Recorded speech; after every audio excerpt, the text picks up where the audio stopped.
మేము అప్పులన్నా చేసుకుని బతికిపోతాం, కానీ ఇలాంటి పనులు చేసి మేము హ్యాపీగా ఉండము మా కుటుంబాలతో.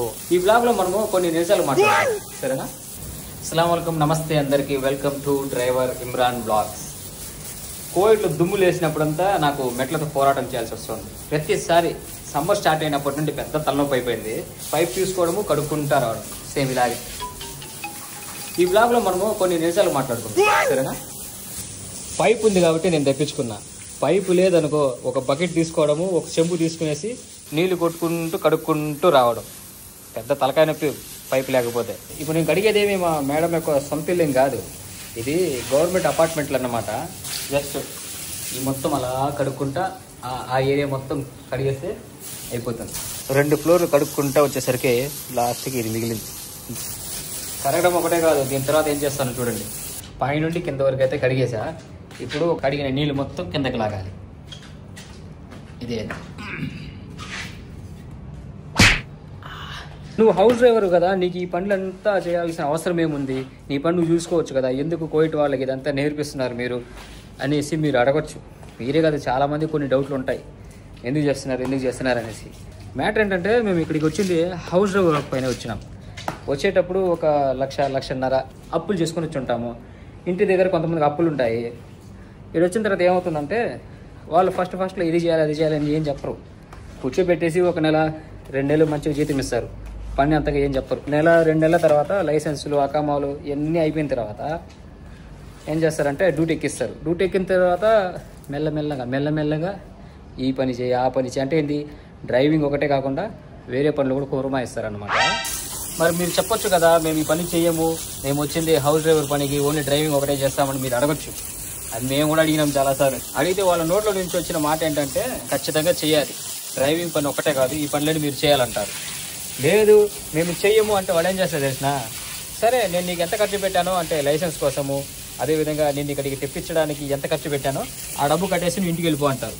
ఇప్పుడు ఆ డబ్బు అంతా కట్టాలంటే మన దగ్గర ఉంటుందా? ఆ డబ్బే ఉంటే మనం ఎందుకు ఎంత దూరం వస్తాము? ఒకవేళ ఆ డబ్బు కట్టాలనేసి మన ఇండియాలో మళ్ళీ అప్పు చేస్తాము. అప్పు చేసి ఆ డబ్బు ఇక్కడ కట్టేసి ఇంటికి వెళ్ళిపోయిన తర్వాత ముందు చేసిన అప్పు ఉంటుంది, మళ్ళీ కోయిట్ వాళ్ళకి ఇచ్చిన అప్పు ఉంటుంది, ఎప్పుడు తీరేది అది. ఇవన్నీ ఆలోచించుకొని కొంతమంది సరెండర్ అయిపోతారు.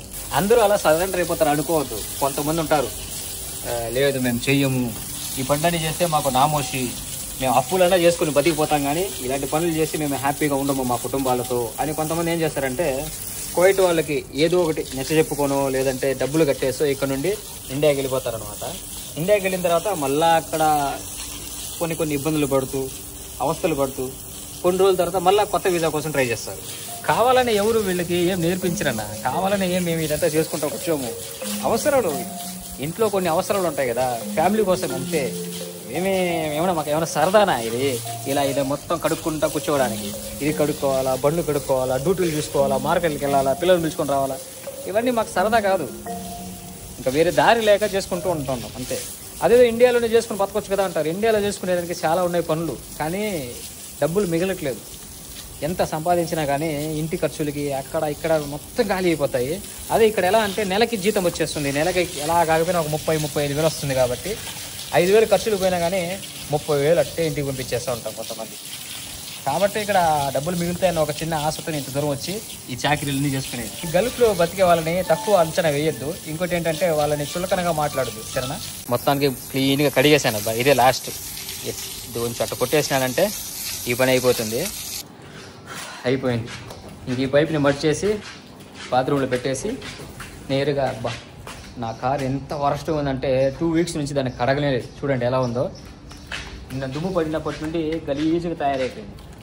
ఇప్పుడైతే కడగను, కుదిరితే రేపు కడుక్కుంటా. ఇప్పుడైతే నాకు కోవిడ్ సిటీకి వెళ్ళాల్సిన డ్యూటీ అయితే పడిందనమాట. మేడం కాల్ చేసి చెప్పింది, కోవిడ్ సిటీకి వెళ్ళి జిరాక్స్ పేపర్ తీసుకుంటామని. ఎందుకంటే ఎగ్జామ్స్ స్టార్ట్ అవుతున్నాయి కాబట్టి పిల్లలకి ఇక్కడ నుండి పిల్లకాయలకి ఒకటే దిబిడే చదువు, స్కూలు ట్యూషన్ ఇదే పని ఉంటుంది. ఈ 1 నెల అయిపోయిందంటే నెక్స్ట్ నెల నుండి ఎగ్జామ్స్ స్టార్ట్ అవుతాయి. ఎగ్జామ్స్ అయిపోయినాయంటే చలో ఇండియా.